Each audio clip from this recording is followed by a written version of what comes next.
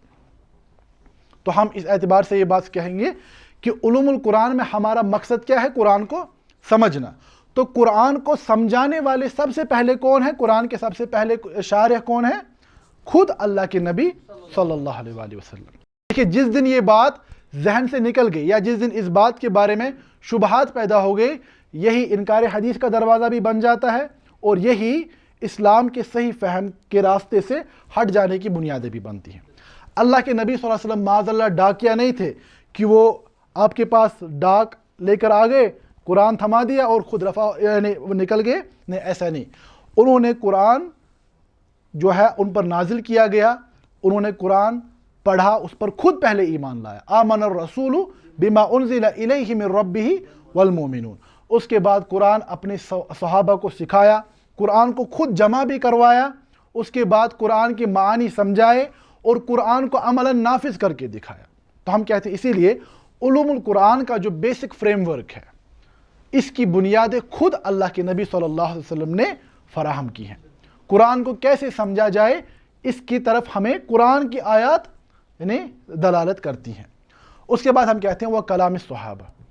اس قرآن کو سمجھنے کا ایک اور ذریعہ جو ہے علوم القرآن کا وہ صحابہ کرام.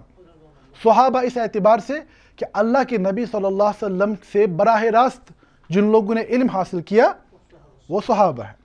یہ فضل اور کسی کو حاصل نہیں ہو سکتا. آپ علم کی چوٹیوں پر پہنچ جائے لیکن اللہ کے نبی صلی اللہ علیہ وسلم سے براہ راست علم حاصل کرنے کا شرف صرف صحابہ کو حاصل رہا.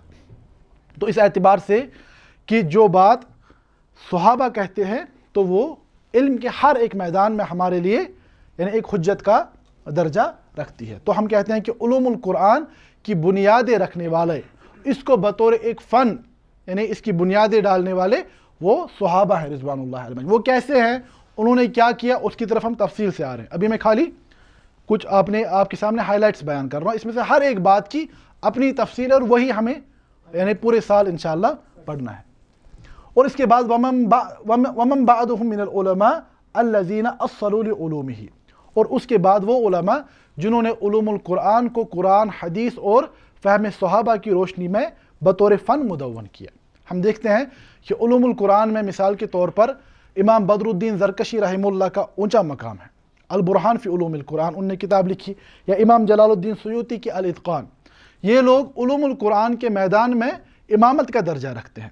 ہم کہتے ہیں یہ امامت کا درجہ انہیں اس لیے حاصل ہے کیونکہ انہوں نے اس فن کو مدون کیا جس فن کی بنیادیں خود اللہ کے نبی صلی اللہ علیہ وسلم نے فراہم کی تھی اور جس فن کی بنیادیں صحابہ کرام رضوان اللہ علیہم اجمعین نے فراہم کی تھی۔ بات سمجھ آ رہی ہے؟ تو اس کے بعد ہم پڑھتے ہیں وَفَضْلُهُ، کہ اس علم کو پڑھنے کی فضیلت کیا ہے۔ جیسے میں نے شروعات میں ہی عرض کی تھی کہ شریعت کے ڈومین میں ہمارے پاس ثواب اور عقاب کا مسئلہ ہے، یعنی کہ اس علم کو پڑھ کر آپ ثواب کے مستحق قرار پائیں گے، کس درجے کے ثواب کے مستحق پائیں گے، یا آپ کسی گناہ کے شکار ہو جائیں گے۔ تو یہ بات بالکل واضح ہے کہ تمام علوم میں سب سے چوٹی کا علم یہی قرآن کا علم ہے۔ کیوں؟ علوم القرآن اس لیے سب سے زیادہ اہم علم ہے کیونکہ اس کا براہ راست تعلق کس کے ساتھ ہے؟ اللہ کی کتاب کے ساتھ، اور اللہ کی کتاب سے نہ کوئی اشرف اور اعلیٰ چیز ہے اور نہ اس کتاب کو سمجھنے کی محنت سے بڑھ کر کوئی عظیم محنت قرار پا سکتی ہے۔ ہم کہتے ہیں ہوا من اشرف العلوم الشرعیہ لتعلقہ المباشر بالقرآن الکریم، یہ سب سے زیادہ اعلیٰ و ارفع یعنی علم ہے کیونکہ اس کا براہ راست تعلق اللہ رب العزت کی کتاب کے ساتھ ہے۔ اس کے بعد وواضعہ، اس فن کی بنیادیں رکھنے والے، اس فن کو یعنی کس نے اس کے مدون کرنے والے کون لوگ ہیں؟ تو ساہم علماء کثیرون فی جمع ھذا العلم، اس علم کو یعنی مدون کرنے کے حوالے سے بہت سارے علماء کی کوششیں ہیں۔ دوبارہ میں ایک بات دہراتا ہوں، کبھی کبھار ہمارے سامنے بعض نادان لوگوں کا یہ خیال ہوتا ہے کہ دیکھیے اللہ کے نبی صلی اللہ علیہ وسلم تو قرآن لے کر آئے تھے، اللہ کے نبی صلی اللہ علیہ وسلم کی حدیثیں موجود تھی، اس کے بعد لوگوں نے سب کچھ خود ایجاد کر دیا، فقہ خود ایجاد کر دی، عقیدے کی کتابیں خود بنا ڈالی، یہ علوم القرآن کا دائرہ خود بنا دیا، ہم بھی خود اپنے طریقے کے مطابق قرآن کی تفسیر کر سکتے ہیں۔ تو دوبارہ سے یہ بات میں سمجھا رہا ہوں کہ یہ بات ذہن نشین رکھنا بہت زیادہ ضروری ہے کہ اللہ کے نبی صلی اللہ علیہ وسلم ڈاکیہ نہیں تھے، آپ کتاب لے کر آئے اور کتاب کو سمجھانے کی ذمہ داری لے کر آئے۔ ایسا تو نہیں تھا کہ وہ آپ کو کوئی ایسی بات دے رہے ہیں جو آپ سمجھ ہی نہیں پا رہے ہیں، وہ آپ کے ساتھ ایسی باتیں کر رہے ہیں جس کا مطلب آپ سمجھ ہی نہیں رہے ہیں، ٹھیک ہے؟ تو ہم کہتے ہیں کہ بنیادی طور پر علوم القرآن خود اللہ کے نبی صلی اللہ علیہ وسلم نے اس کی بنیادیں ہمیں دی ہیں، لیکن اب ہوتا ہے کہ زمانے کے ساتھ کوئی علم یعنی ارتقاء اس میں آ جاتا ہے، یعنی ڈیولپ ہو جاتا ہے علم۔ اب مثال کے طور پر دیکھیے، ہم جب علوم القرآن پڑھتے ہیں، علوم القرآن کا ایک اہم باب ہے، ہم پڑھتے ہیں اسباب النزول۔ اسباب النزول یعنی یہ قرآن کی آیت نازل ہوئی تھی، یہ کیوں نازل ہوئی، اس وقت کیا حالات بنے تھے۔ مثال اگر ہم سورۃ المجادلہ کی آیت پڑھیں، اللہ رب العزت فرماتے ہیں قد سمع اللہ قول التی تجادلک فی زوجہا، اے اللہ کے نبی صلی اللہ علیہ وسلم، ہم نے اس عورت کا کلام سنا جو آپ سے اس کے شوہر کے بارے میں جھگڑ رہی تھی۔ اب اگر آپ دیکھیں یہ آیت کیسے ہم سمجھیں گے، جب تک کہ ہمیں معلوم نہ ہو کہ اس عورت کا مسئلہ کیا تھا، کیوں وہ یعنی اپنی شکایت کر رہی تھی، کیوں وہ شکوے پیش کر رہی تھی۔ تو ہمارے لیے علماء نے کیا کیا کہ اس سارے کانٹیکسٹ کو جمع کر دیا گیا روایتوں کی صورت میں کہ اس وقت کیا حالات بنے تھے، تو ہمارے سامنے اسباب النزول کا ایک علیحدہ علم ہو گیا، پیدا ہو گیا، یعنی کتابوں میں لکھا گیا۔ لیکن کیا صحابہ اس بات کے محتاج تھے کہ ان کے سامنے یہ بات لکھی ہوتی کسی جگہ پر؟ کیوں؟ کیونکہ وہ اس واقعے کو جی رہے تھے، ٹھیک ہے؟ حضرت عائشہ رضی اللہ تعالیٰ عنہ جب اسی واقعے کو روایت کرتی ہیں، فرماتے ہیں کہ وہ خاتون خولہ ان کا نام تھا، وہ آئی تھی اور اللہ کے نبی صلی اللہ علیہ وسلم سے کچھ سرگوشی کرنے لگی، تو کہتی ہیں کہ میں تو اسی کمرے میں موجود تھی، یعنی کسی آڑ میں موجود تھی میں، لیکن میں اس کی بات کو نہیں سن پائی کہ وہ کیا کہہ رہی ہے، لیکن آسمان سے اللہ رب العزت نے نازل فرمایا قد سمع اللہ، اللہ نے یعنی اس عورت کی بات کو سن لیا۔ اب دیکھیے حضرت عائشہ رضی اللہ تعالیٰ عنہ اس واقعے کے وقت خود موجود تھی، اب حضرت عائشہ رضی اللہ تعالیٰ عنہ کو اس بات کی احتیاج نہیں تھی کہ ان کے لیے لکھا جاتا کہیں پر پہلے کہ اس آیت کا سبب النزول کیا تھا۔ تو جو بات میں سمجھا رہا ہوں کہ یہ علوم القرآن کی بنیادیں موجود تھی صحابہ کے دور میں، اب یہ تھا کہ بطور ایک مدون ریٹن فارم میں کتاب کی شکل میں چیزیں موجود نہیں تھی، وہ وقت کے ساتھ ہوتی رہی۔ تابعین کے زمانے میں اور کچھ ارتقاء ہوا، اس کے بعد اتباع التابعین کے زمانے میں اور کچھ ارتقاء ہوا، اس کے بعد آگے چل کر علماء نے اور کچھ بہتر بنایا علم کو، یہاں تک کہ اس زمانے تک بھی یہ کام چلتا ہے۔ بات سمجھ آ رہی ہے؟ دیکھیں یہاں پر اس بات کو سمجھنا، میں بار بار اس بات کو ایمفیسائز کر رہا ہوں کیونکہ اس بات کو نہ سمجھنے کی وجہ سے بہت سارے شبہات پیدا ہوتے ہیں۔ یہ علم جو ہے، اس علم کی بنیادیں کہاں سے ملتی ہیں ہمیں؟ خود اللہ کے نبی صلی اللہ علیہ وسلم کے زمانے سے۔ وہاں علوم القرآن یوں سمجھے کہ ہوا میں موجود تھا۔ کیوں؟ کیونکہ وہی زمانہ تو تھا جب قرآن نازل ہو رہا تھا، وہی زمانہ تھا جب قرآن کو سمجھا جا رہا تھا، قرآن پر عمل کیا جا رہا تھا۔ وہاں پر سمجھے یہ علم ہوا میں گردش کر رہا تھا، اسباب النزول پتہ تھا۔ یہاں تک کہ عبداللہ ابن مسعود رضی اللہ تعالیٰ عنہ وہ دعوے کے ساتھ یہ بات کرتے تھے، فرماتے ہیں کہ اللہ کی قسم میں جانتا ہوں کہ قرآن کی آیت کہاں نازل ہوئی ہے، پہاڑ پر کون آیت نازل ہوئی، زمین پر کون آیت نازل، رات کو کون سی آیت، دن کو کون سی آیت۔ تو فرماتے ہیں کہ ہم اس واقعے کو جی رہے تھے، صحابہ کا کیا معاملہ تھا، وہ اس واقعے کو جی رہے تھے، اسی لیے ان کو کتابوں کی یا لکھی ہوئی صورت میں احتیاج نہیں تھی ان چیزوں کی، ٹھیک ہے۔ اب یہ علم جو ترقی کرتا گیا تو اس ترقی کے حوالے سے سب سے پہلی جو مکمل ہم کتابی صورت میں کہیں گے علوم القرآن کے مختلف مباحث کو ایک کتاب کی صورت میں جمع کرنے والے سب سے پہلے صاحب جو تھے ان کا نام تھا محمد ابن خلف ابن المرزبان رحمہ اللہ۔ ان کی وفات 309 ہجری میں ہوئی اور ان کی کتاب کا نام ہے الحاوی فی علوم القرآن، الحاوی فی علوم القرآن۔ ہم کہیں گے کہ بطور ایک مدون فن، بطور ایک کتاب کے سب سے پہلے علوم القرآن کے مختلف مباحث کو جمع کرنے والے صاحب کون تھے؟ محمد ابن علی المرزبان رحمہ اللہ تعالی۔ اس کے بعد جو اور ایک مشہور کتاب لکھی گئی ان کا نام کیا تھا؟ علی ابن ابراہیم، جو مشہور ہے الحوفی کے نام سے۔ ان کی کتاب کا نام تھا البرہان فی علوم القرآن۔ ان کی وفات 430 ہجری میں ہوئی۔ اس کے بعد علوم القرآن کے ڈومین میں آج تک جو کتاب موجود ہے، مشہور ہے اور جس کی بنیاد پر بعد میں بہت ساری کتابیں لکھی گئی، ترتیب دی گئی، تو وہ کون سی کتاب ہے؟ بدر الدین زرکشی رحمہ اللہ، جن کی وفات 794 ہجری میں ہوئی۔ ان کی کتاب البرہان فی علوم القرآن، یہ پہلی وہ کتاب مانی جاتی ہے جس میں علوم القرآن کے تقریباً سبھی مباحث کو ایک جگہ پر جمع کر دیا گیا۔ اب دیکھیں انشاءاللہ تعالی اگلے درس میں ہم پوری اس ہسٹوریکل ڈیولپمنٹ کو پڑھیں گے، پوری، یعنی صحابہ اللہ کے نبی صلی اللہ علیہ وسلم کے زمانے میں کیا مسئلہ تھا، صحابہ کے دور میں اس میں کیا کیا ڈیولپمنٹس ہوئی، اس کے بعد تابعین کے زمانے میں کیا ڈیولپمنٹس ہوئی۔ ابھی میں خالی اس کا براڈ ایک فریم ورک آپ کو بتا رہا ہوں کہ اللہ کے نبی صلی اللہ علیہ وسلم نے بنیادیں فراہم کی، صحابہ نے اس کو ڈیولپ کیا اور اس کے بعد علماء کتابیں لکھتے گئے۔ کبھی کبھار علماء نے صرف اسباب النزول پر مکمل کتاب لکھی، ٹھیک ہے۔ مثال امام واحدی رحمہ اللہ کی مستقل کتاب ہے اسباب النزول پر ہی، ٹھیک ہے۔ تو اسی طرح الگ الگ مباحث کے حوالے سے کتابیں لکھی جانے لگی، لیکن پہلی بار ایک مکمل کتاب جس میں علوم القرآن کے سارے مباحث کو ایک جگہ پر جمع کیا گیا، اس میں کون سی سب سے پہلی کتاب ہے؟ الحاوی، اس کے بعد البرہان فی علوم القرآن امام حوفی کی، اور اس کے بعد البرہان فی علوم القرآن بدر الدین زرکشی رحمہ اللہ۔ اب اس کے بعد اس علم کی نسبت ہے کہ یہ علم یعنی کس علم کے ساتھ تعلق رکھتا ہے۔ ہمارے یہاں دیکھیے بعض وہ علوم ہیں جن کا خالص تعلق عقلی علوم کے ساتھ ہے، ٹھیک ہے۔ اگر آپ دیکھیں جو ہمارے پاس فزیکل سائنسز ہیں ان کا ڈومین کیا ہے یا ان کی نسبت کہاں پہ ہے کہ وہ ریشنل سائنسز ہیں، آپ کو لیبارٹری میں جا کر ایکسپیریمنٹ کرنا پڑے گا۔ تو ہم کہتے ہیں کہ جہاں تک علوم القرآن کا تعلق ہے یہ شرعی علم ہے، ٹھیک ہے۔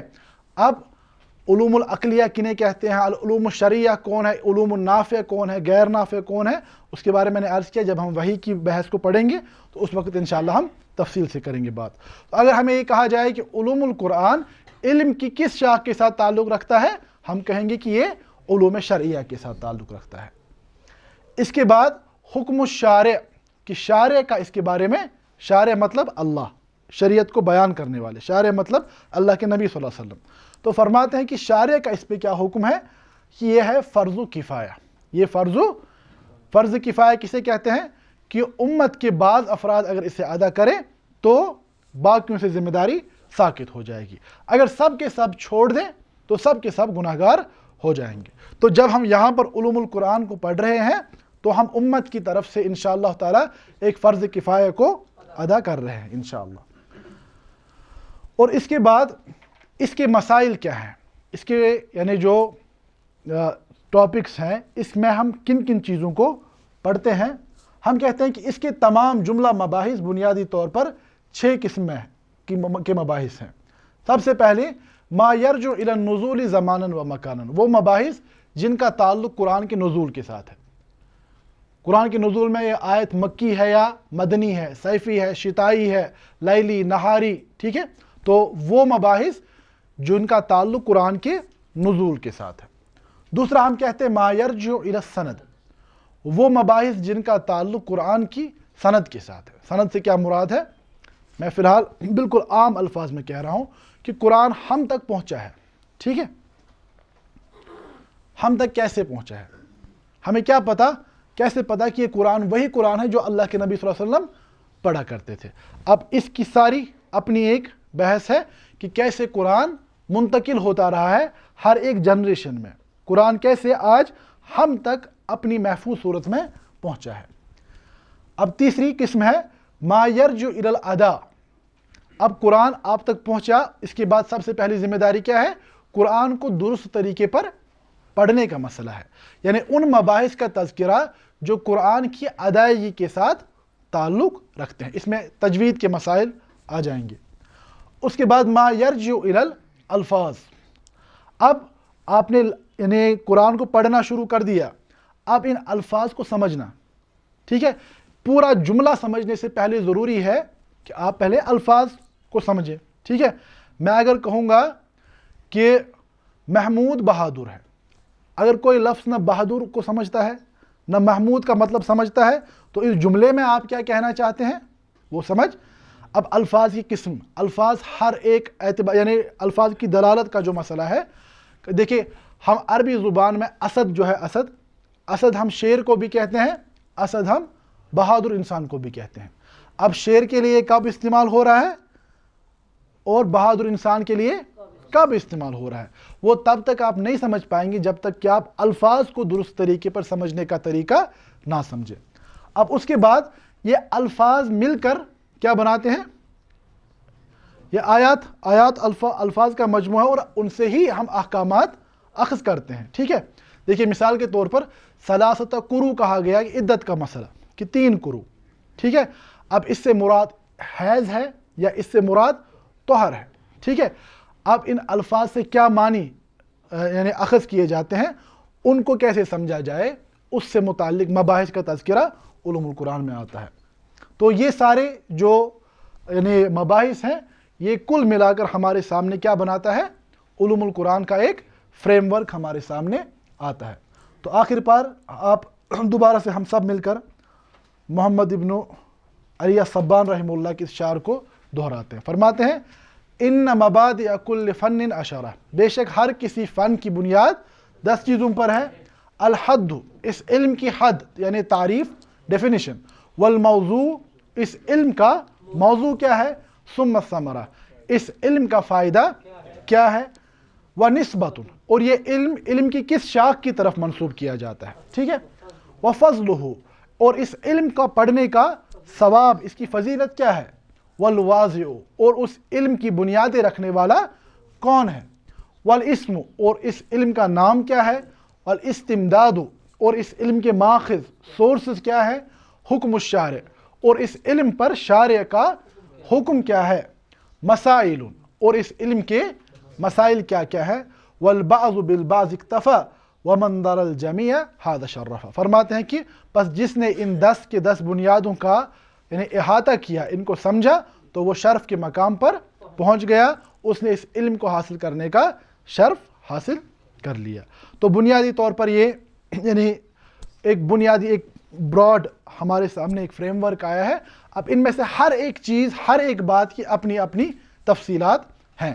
تو اگر میں یہ بات کہوں کہ ہم اگلے درس میں یعنی اس پورے سال میں کیا کرنے والے ہیں، ہم صرف پورے سال اس سبق کی شرح کرنے والے ہیں جو ہم نے آج پڑھا، پورے سال ہم انشاءاللہ انہی 10 بنیادوں کے حوالے سے علوم القرآن کو سمجھنے کی کوشش کریں گے۔ ھذا ما عندی واللہ تعالی عالم وصلی اللہ علی نبینا محمد وآلہ وصحبہ وسلم وآخر دعوانا ان الحمد للہ رب العالمین. المنار المنار المنار المنار المنار المنار المنار اے امین علم و فن، اے حکمتوں کے انجمن، تجھ پہ نازاں ہے چمن، تجھ پہ نازاں ہے چمن.